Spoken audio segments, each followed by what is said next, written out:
আজকের আলোচনার মাধ্যমে আমরা জেলা প্রশাসনের বিভিন্ন স্তরের সঙ্গে কথা বলেছি, বিশেষ করে আমাদের ডিএম সাহেব, পূর্ণেন্দু মাঝি মহোদয়, আমাদের এইচডিও সাহেব যিনি রয়েছেন এবং আরও বিভিন্ন যারা প্রশাসনিক স্তরে রয়েছেন ব্লক স্তরে তাদের সঙ্গে কথা বলেছি। কথা বলে আমরা এই সিদ্ধান্তে এসেছি যে আগামীকাল বেলা 12টার সময় এইচডিও সাহেবের সঙ্গে আমাদের ত্রিপাক্ষিক একটি আলোচনা সভা আমরা করব এবং আমাদের যা মূল দাবি দাওয়া আমাদের যে কোনোভাবেই এই ফেরিঘাটে বর্ধিত ভাড়া নেওয়া যাবে না। 1, 2, এই ফেরিঘাটের পরিকাঠামোগত উন্নয়ন ইজারাদারকে করতে হবে। এই যাত্রী চলাচলের ক্ষেত্রে তাদের নিরাপত্তা সুনিশ্চিত করতে হবে। সর্বোপরি যে টাইমিংসগুলো আছে সেই টাইম টেবিলটা আমাদের দাবি মেনে করতে হবে এবং যারা ছাত্রছাত্রীরা যায় এই নদী পেরিয়ে এবং যারা ঠিকা শ্রমিক রয়েছে তাদের কিন্তু ভাড়াতে কনসেশন করতে হবে। এই রকম বেশ কয়েকটি দাবি দাবা নিয়ে আগামীকাল বেলা 12টার সময় এইচডিও সাহেবের উপস্থিতিতে আমাদের ত্রিপাক্ষিক একটি মিটিং হবে। সেই মিটিংয়ের পর আমরা আমাদের পরবর্তী আন্দোলনের রূপরেখা তৈরি করব। আজকের কি বন্ধ উঠে যাচ্ছে?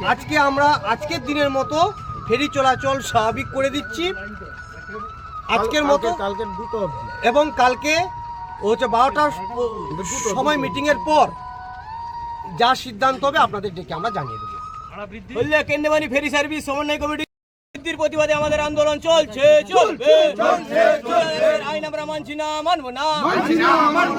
এবং আমি বলবো যে পূর্ব মেদিনীপুর জেলার যিনি আমাদের জেলা শাসক আছেন পূর্ণেন্দু মাঝি মহোদয়কে, উনি অত্যন্ত মানবিকতার সঙ্গে এবং উনি সহযোগিতামূলক মানসিকতা নিয়ে সহানুভূতির সঙ্গে বিষয়টি উনি দেখেছেন, পর্যবেক্ষণ করেছেন এবং ওনার আশ্বাসের উপরে দাঁড়িয়ে আমরা আজকের সিদ্ধান্ত আপনাদের সঙ্গে শেয়ার করলাম।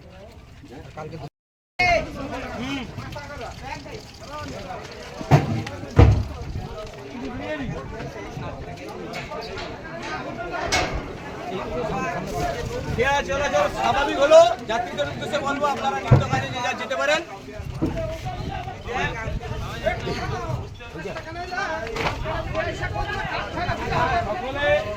মোটামুটি 5